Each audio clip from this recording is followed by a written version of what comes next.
saudara jadi saya, pasti saya bertanya begini. Dalam hidup ini saudara mau pilih mana? Hidup segan, mati pun tak mau, atau mati segan, hidup pun tak mau? Jadi saudara sekalian, saat ini kondisinya adalah di mana kita tidak punya pilihan lain selain kita harus beriman.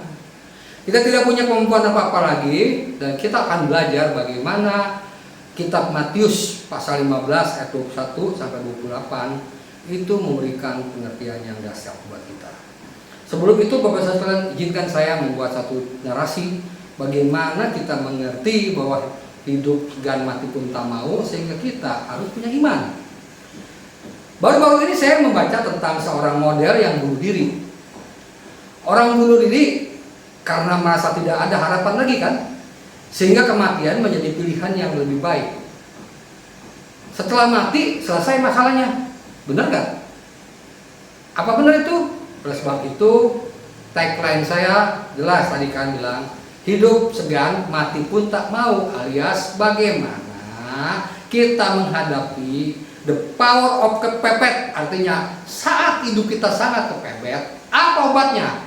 Mungkin masalah di dunia ini memang selesai, tetapi apa yang kita hadapi di alam selanjutnya? Itu pertanyaan penting. Bagi seorang yang beragama, bunuh diri adalah ungkapan ketidakpercayaan kan? Tuhan, aku bunuh diri karena tidak percaya padaku, pada kemampuan dan kuasamu untuk menolong aku. Bagaimana kita bisa berkata demikian di hadapannya? Sebaliknya, kalau seorang ateis, apakah berarti ia akan hilang begitu saja? Tidak ada seorang ateis pun yang pernah meninggal lalu hidup lagi untuk bercerita kan? Bagaimana bila Tuhan memang ada? Tuhan ada karena ia ada, bukan karena mendapat manusia yang mengatakan bahwa ia ada atau tidak ada. Orang bisa berpendapat. Karena ilmu belum membuktikan Tuhan itu ada, maka Tuhan itu tidak ada. Waduh, gimana ya? Bagaimana bila dibalik? Karena ilmu belum bisa membuktikan bahwa Tuhan tidak ada, maka Tuhan itu ada. Keren kan? Jadi keinginan bunuh diri bisa dialami oleh orang-orang yang depresi, kesepian, kehilangan orang yang dicintai, kecanduan narkoba. Hal-hal ini memang berat, tapi pikirkan komentar ini. Ketika saya mulai berpikir tentang bunuh diri, saya ingatkan diri sendiri bahwa perasaan bisa berubah dalam sesaat. Mungkin besok saya bangun dan tidak lagi ingin mati, karena hal ini tidak terjadi berkali-kali sebelumnya kan. Kematian itu memang, kalau kata orang memang indah kalau kita tahu kemana setelah kita mati kan. Tapi kalau Tuhan sendiri yang memanggil, karena tugas kita di dunia ini sudah selesai. Hidup mungkin sulit, tetapi selama ada Tuhan selalu ada harapan. Situasi sulit yang dialami seorang perempuan sewaktu ia berjumpa dengan Tuhan Yesus. Perhatikan saudara sekalian, dalam ayat ini kita akan belajar, perempuan ini adalah warga asing dari wilayah Siro, Venesia. Dalam Markus 7 ayat 20 mengatakan, bagi masyarakat Yahudi pada waktu itu, wilayah yang dilintasi oleh Yesus boleh dibilang kafir. Apalagi versi Matius langsung mencatat bahwa sang ibu adalah orang Kanaan. Ini bisa dikatakan double kekafiran. Sudah daerahnya dianggap barbar, dari Kanaan pula. Terus kalian bisa lihat bagaimana catatannya kurang enak itu penduduk Kanaan dalam Ulangan 7 ayat 2. Artinya perempuan ini bukan hanya orang non-Yahudi, tetapi warga Gentiles atau bangsa luaran yang umumnya kurang dianggap atau biasanya dimarginalkan. Sudah begitu, ia bertemu dengan Yesus di daerah luar teritori umat Yahudi, yaitu di daerah Siros dan Sidon, di mana komunitas di sana ada. Dan biasanya terbiasa menyembah patung Baal, Asyera, dragon, dan dewa-dewi koleksi orang Kanaan lainnya. Maka komplitlah labar kekafiran yang melekat pada dirinya. Kepentingan sang ibu ketika datang kepada Yesus sebenarnya cuma satu. Ia membawa suatu beban dan permohonan buat anaknya yang sedang kerasukan roh jahat. Dalam ayat 22 mengatakan, kasihinilah aku ya Tuhan, anak Daud, karena anakku perempuan kerasukan setan dan sangat menderita. Yang menarik adalah ia menyapa Yesus dengan panggilan Tuhan.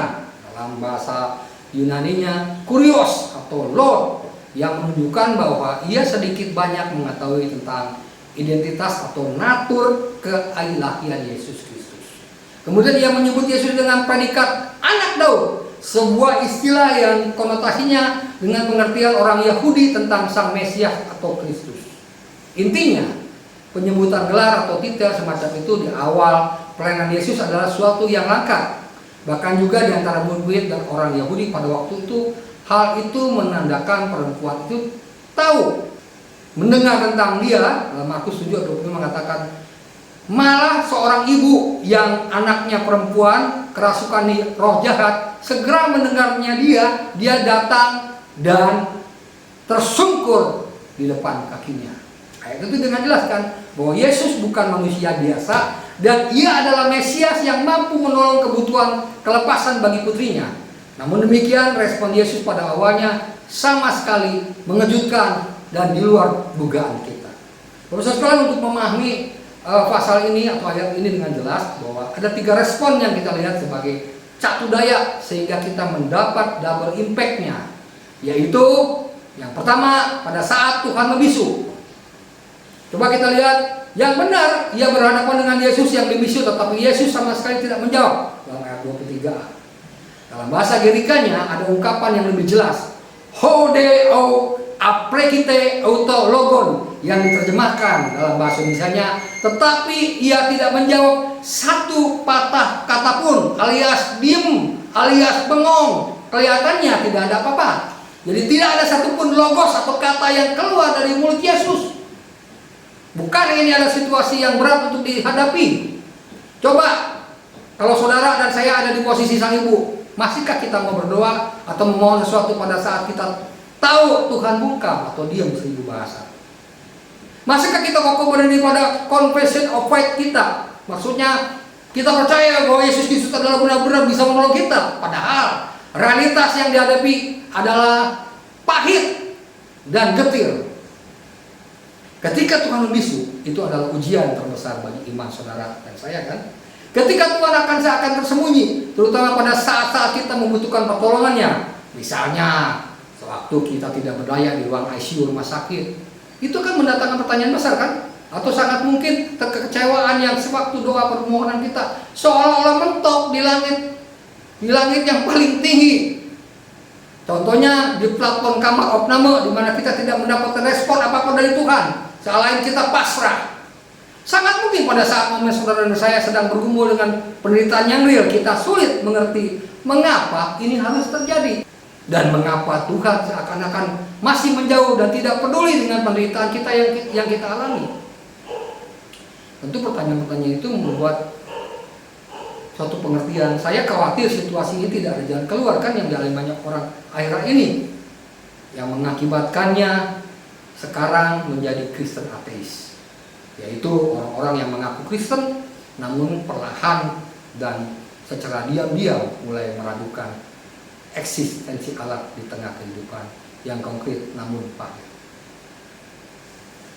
Jadi kadang-kadang Bapak Saudara sekalian, kita melihat Tuhan itu seolah seperti apa yang kita maksud, tapi Tuhan itu bukan seperti apa yang kita maksud. Apalagi sebagian orang sudah terlanjur mengembangkan pola pemikiran Tuhan seharusnya melakukan ini dan itu, misalnya bisa mencegah bahaya atau musibah. Tuhan seharusnya menolong bila ada yang menderita atau hampir meninggal. Tuhan mesti datang dong. Tuhan harus memberi jalan keluar ketika ada usaha kita macet, bangkrut. Tuhan seharusnya memberikan kelepasan, misalnya kalau ada orang sedang sekarat tiba-tiba dipulihkan kembali. Tuhan seharusnya memberikan perlindungan sepanjang jalan kehidupan orang terpercaya, atau ada yang selalu diharapkan terjadi oleh semua orang. Tuhan seharusnya mengadakan mujizat. Itu adalah obat yang mujarab, terutama ketika berhadapan dengan situasi sekarat dan tidak ada jalan keluar. Yang jelas saudara, karena sudah terbiasa dengan berpikir seperti itu, begitu terjadi kenyataan yang berbeda dari yang diharapkan, mulailah timbul kekecewaan, kepahitan, kemarahan, dan akhirnya keputusan untuk meninggalkan Tuhan, gereja atau pelayanan, bahkan mungkin, maaf Bapak Saudara, konvert ke bendera sebelah. Mungkin Bapak Saudara sekalian Apalagi bila ada pendeta atau denominasi gereja yang selama bertahun-tahun sudah terbiasa mendoktrinasi jemaatnya dengan rumusan pengajaran bahwa hidup orang yang beriman selalu lancar, makmur, mulus, berhasil, jauh dari musibah, dan hidup sehari-hari akan seperti domba yang senantiasa berada di padang yang berumput hijau. Lalu terbentuklah jadi seorang Kristen yang tiba-tiba merasa terkejut, terjadi musibah, sakit penyakit yang paling ditakutkan, kemudian mendadak akibat wabah virus corona dan kesulitan ekonomi yang super duper parah. Plesetan saya dari iklan Paramek. Artinya doktrin pengajaran yang sudah terlanjur nancep di kepala kita adalah jalan hidupnya selalu lancar, sentosa, tanpa kesusahan dan persoalannya besar. Apalagi mati muda dah, muda senang-senang, mati masuk surga, amin birobbil alamin. Terus sekalian, yang kedua, Bapak sekalian, bagaimana kalau Tuhan menolak? Berat memang situasi yang harus dihadapi perempuan Kanaan ini. Setelah Yesus berdiam diri, sang ibu kemudian malah berhadapan dengan Tuhan yang menolak permintaannya. Bukan satu kali, tetapi 2 kali Yesus menampik permohonannya. Dan kalau mau ditambah dengan penolakan murid Yesus, ayat 23a mengatakan berarti ia diabaikan keperluannya sebanyak 3 kali. Apa maksud Tuhan dengan penolakan tersebut?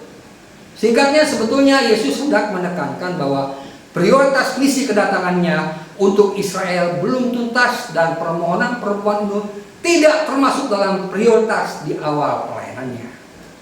Lalu keluarlah perkataan yang tajam dari Yesus dalam ayat 26 mengatakan, tidak patut mengambil roti yang disediakan bagi anak-anak dan melemparkan kepada anjing. Saudara sekalian, kira-kira yang dikenak ia katakan adalah tidak patut memberikan berkat yang sedianya diperuntukkan bagi umat Israel lalu dialihkan kepada bangsa lain. Memang di kalangan orang Yahudi terdapat ungkapan superioritas nasionalistis yang terlalu meninggikan keyahudian dan pada saat yang sama merendahkan, mungkin menghina bangsa-bangsa yang lain dengan sebutan anjing. Namun jangan terlalu cepat berprasangka Yesus ikut-ikutan terbawa dalam chauvinisme. Dalam bahasa sekarangnya, main kopar kafir sebelum para penghuni negeri api menginvasi sorga dan membajak Allah, kemudian datang dengan ancaman jika tidak hijrah, siksa kedua akan menanti. Yang saat ini beredar setali uang dengan waktu itu, sebab ia tidak memakai istilah anjing atau dalam bahasa Yunani-nya koin, artinya anjing yang kotor. Saudara bisa lihat dalam Matius 7 ayat 6 berkata, jangan kamu memberikan barang yang kudus kepada anjing, dan jangan kamu melemparkan babi. Jadi saudara sekalian, dalam Filipi 3:20 mengatakan juga, hati-hati terhadap anjing, hati-hati terhadap pekerjaan-pekerjaan yang jahat, hati-hati terhadap penyunat-penyunat palsu. Saudara sekalian, dengan jelas ya, itu ayat itu memang sarkasme, tapi menunjukkan bahwa itulah mental yang didapat seorang ibu itu, sebagaimana yang dipakai masyarakat saat itu untuk menjuluki bangsa-bangsa non-Yahudi yang dianggap unspiritual people, yaitu yang mereka yang setara dengan anti animal atau hewan najis.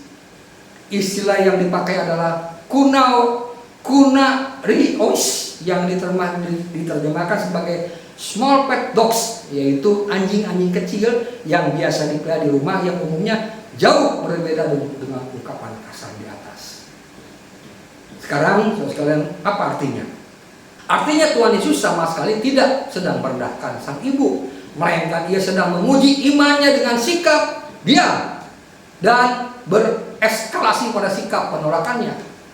Coba lihat, perempuan Kanaan itu menangkap perkataan Yesus tidak bermaksud merendahkan dirinya, dan itu sebabnya ia berseru, benar Tuhan. Namun anjing itu atau kunaria atau anjing-anjing itu makan remah-remah yang jatuh dari meja tuannya. Tampak di sini perempuan Kanaan itu adalah jenis orang yang tidak mudah menyerah atau menjadi kecewa. Ia tetap bertahan menghampiri Tuhan dan berseru dengan gigih berteriak kepadanya dengan persistensi yang konsisten. Sebelumnya ia malah lebih dari itu sujud menyembah. Dalam ayat 25 jelas kan? Pada Yesus dengan postur berlutut layaknya seorang yang sedang beribadah. Bukankah semua orang iman dan doa pemohonan yang sejati? Kalau saya pergi sejati itu dia memberikan bukti bukan janji. Harus dimenilai dengan langkah-langkah semacam ini. Ketika situasi atau jalan hidup kita sedang mengalami kebuntuan dan kelihatan tidak ada pertolongan yang muncul, memberikan solusi dan jalan keluar, kemana? Kepada siapa saudara tetap berseru dengan persistensi dan konsisten dalam beriman? Sewaktu doa dan permohonan kita untuk kesembuhan kita atau kesembuhan bagi orang anggota keluarga kita yang belum dijawab, atau bahkan seakan-akan ditolak Tuhan, berlanjutlah iman dan pengharapan kita kepada Tuhan. Kita perlu menyadari bahwa daya tahan orang kudus atau orang percaya benar-benar pada masa sekarang, yaitu masa Sokratul maut ganda. Maksudnya saudara sekalian, di samping ada ancaman maut dan ancaman keadaan ekonomi dan ancaman masa depan, mengalami pengujian pada dua poin ini, yaitu saudara sekalian, yang pertama faith, iman, dan hope. Masih adakah dua unsur penting ini dalam perjalanan kehidupan kita di masa yang sulit ini? Nah, kita akan masuk dalam episode ketiga, yaitu bagaimana Tuhan menjawab. Bagaimana Tuhan menjawab? Saudara sekalian, pada puncak perjumpaan perempuan Kanaan dengan Yesus, pada akhirnya secara tidak disangka-sangka justru berhadapan dengan Tuhan yang memuji imannya. Kenapa? Karena Yesus tiba dan berkata, dalam ayat 28, "Hai ibu, besar imanmu, maka jadilah kepadamu seperti yang kau kehendaki." Tampak jelas kan bahwa Tuhan Yesus takjub pada kedalaman iman sang ibu. Meskipun ia mengalami ujian yang tidak mudah ketika Tuhan membisu dan ketika Tuhan menolak, ia tetap bertahan dan tidak menyerah. Iman yang diperlihatkan sang ibu sungguh melampaui semua orang yang pernah Yesus jumpai pada masa itu. Luar biasa kan? Termasuk murid-muridnya atau apalagi kalangan orang beragama seperti orang Farisi atau ahli Taurat. Kalau saya terjemahkan, iman ibu itu melebihi daripada pendeta, jemaat yang suci banget, seorang yang luar biasa. Kenapa hal itu terjadi? Makanya saya bilang, perhatikan, Tuhan Yesus tidak pernah mengucapkan kalimat pujian semacam itu. Besar imanmu kepada murid-muridnya, misalnya kepada Petrus, Yakobus, Yohanes, Andreas, atau Nathanael. Bahkan pada kesempatan lain ia justru mempertanyakan dan mengecam kurangnya iman pada mereka. Coba lihat dalam Matius 8:26 mengatakan, "Hai orang yang kurang percaya pada murid-muridnya, mengapa engkau bimbang?" Kalau sekalian jelaskan, nah, ayatnya saya bacakan dengan jelas. Ia berkata kepada mereka, "Mengapa kamu takut yang kamu kurang percaya?" Lalu bangunlah Yesus menghadap angin dan danau itu, maka danau itu menjadi teduh sekali.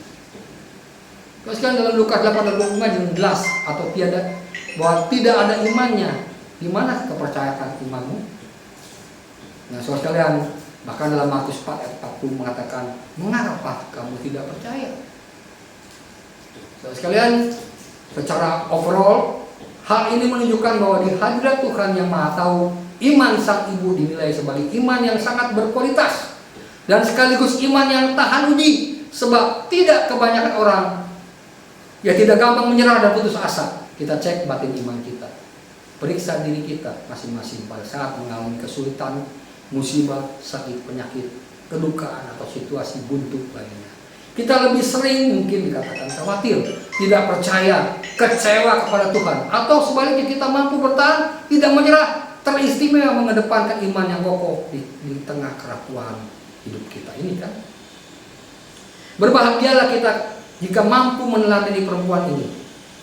Sekali itulah menjadi contoh. Oleh karena itu ia menampilkan double impact yang berhasil mengawinkan iman yang bergandengan secara mesra dengan pengharapan yang akhirnya berbuah pada penggenapan pertolongan Tuhan. Jadi sekali jelas kalau kita memiliki iman dan pengharapan yang tertuju pada Tuhan Yesus. Oleh sebab itu dalam pelayanan kita bahwa bagaimana Magos ini memberitakan kabar apa yang dilakukan selama hidup. Jadi sekali yang terakhir daripada kita pada fokus yang jelas, tetapi ngomong-ngomong siapa perempuan Kanaan ini? Yang jelas yang dipastikan adalah pertama, ini yang menjadi berita penting buat kita hati iman kita. Ia bukan seorang dari murid Yesus. Yang kedua, bukan orang saleh. Yang ketiga, bukan pendoa syafaat di gereja-gereja yang hebat. Yang keempat, bukan orang yang datang dari kalangan bangsawan istana atau para pekerja pelayan-pelayan yang dikatakan top markotop. Bukan orang kaya alias orang kismin. Bukan pemuka yang berasal dari kalangan terdidik seperti orang Farisi atau ahli Taurat atau pendeta-pendeta terkenal di saat ini. Namun namanya saja tidak disebutkan, maka sangat mungkin dia berasal dari kalangan orang biasa atau wong cilik kalau kata bahasa Jermannya, dari lingkungan marginal dan kafir, serta berasal dari masyarakat kismin yang tidak memberikan kontribusi apa-apa bagi komunitas dan sejarah bangsanya kan. Namun camkan satu fakta ini, Tuhan Yesus bukan hanya menguji imannya, yang mengabulkan permohonannya sehingga anaknya seketika itu disembuhkan. Sebetulnya apa yang telah ia lakukan? Perempuan itu cuma datang menghampiri Yesus, mengulurkan tangannya kepadanya, dan teristimewa ia menyerah kepada Tuhan, membisu dan pada awalnya menolak. Sungguh jelas iman semacam inilah yang perlu saudara dan saya miliki di masa sulit saat ini atau sukar noto. Penjawabannya sulit sekali. Dalam situasi sokratul maut ganda ini, saudara dan saya sebagai pengikut Kristus bisa saja berhadapan dengan pertama, kesusahan, kesesakan, sakit penyakit, penderitaan, kusta 9P, pergi pagi pulang petang, penghasilan pas-pasan, ketika putus pinjaman, pingsan. Saudara kalian, inilah menjadi hal yang luar biasa. Yang paling berat mungkin kematian di kita rumah tangga atau anggota pembinaan jemaat gereja atau rekan sahabat kita. Kepada siapa kita berseru dan berserah? Kepada dukun? Kepada orang-orang pintar? Kepada orang kaya? Orang duit aja saudara sekalian punya nomor serinya, apalagi saudara sama saya, nomor serinya berapa? Mobilnya kakak punya, bagaimana kau bilang punya beriman kau? Gitu kan kata orang Batak. Apa reaksi saudara bila Tuhan melalui sejangka waktu berdiam diri atau tidak mengabulkan permohonan doa kita? Mungkin wah pusingnya buat. Masih kuatkah kita berdiri pada pijakan double impact antara iman dan pengharapan tetap bersanding? Mampukah kita bertahan dan tidak menyerah dalam kondisi hidup segan mati pun tak mau? Sebagai orang yang percaya lewat ungkapan doa dan permohonan kita, meskipun belum tersedia solusi atau jalan keluar. Saudara sekalian, saya ingetin saudara, marilah kita menyanyi lagu Percaya Saja, Percaya Saja, percaya yang beri kita menang. Marilah kita tetap beriman, berharap sambil terus berseru Kairi Esason, Tuhan berbelas kasihan, Tuhan kasihanilah aku. Ayat 22 kita jelaskan, kita harus tetap beriman meskipun kita hanya dapat meraih remah-remah yang jatuh dari meja Tuhan kita. Dalam ayat 27, perempuan Kanaan itu sama sekali tidak meminta seketul roti yang besar yang ada di atas meja. Ya cuma mengharapkan remah-remah roti yang terjatuh di lantai. Baginya sedikit remah-remah masih jauh lebih baik daripada tidak sama sekali. Baginya remah-remah masih jauh lebih baik daripada tidak ada sama sekali. Sebab remah-remah itu justru ditransformasikan dan diubah oleh Tuhan Yesus yang penuh dengan belas kasihan itu menjadi sebuah iman yang besar di hadiratnya. Berapa banyak di antara kita memiliki ingin meraih double impact atau iman yang plus dengan pengharapan? Jawabnya bukan hanya Tuhan yang tahu, justru kita tahu bahwa Tuhanlah yang menyebabkan kita tahu kan? Sebab itu Bapak-Bapak sekalian, kita harus mengerti bahwa iman itu bukan diciptakan karena kita mengetahui. Iman itu bukan diciptakan karena kita dekat sama Tuhan. Iman itu harus ada pengharapan. Oleh sebab itu makanya iman itu harus punya kekuatan. Kekuatannya dari mana? Tertuju pada Kristus. Makanya ada lagu mengatakan, mataku tertuju padamu. Jadi artinya saudara sekalian, kita adalah bejana yang siap dibentuk, dan itu ditunjukkan melalui seorang janda yang benar-benar memberi pertolongan pada Tuhan. Minta pertolongan dengan Tuhan. Maka belas kasihan Tuhanlah, itulah yang menjadi mujizat. Belas kasihan Tuhanlah, itu yang menjadi iman plus pengharapan yang luar biasa. Amin buat Tuhan.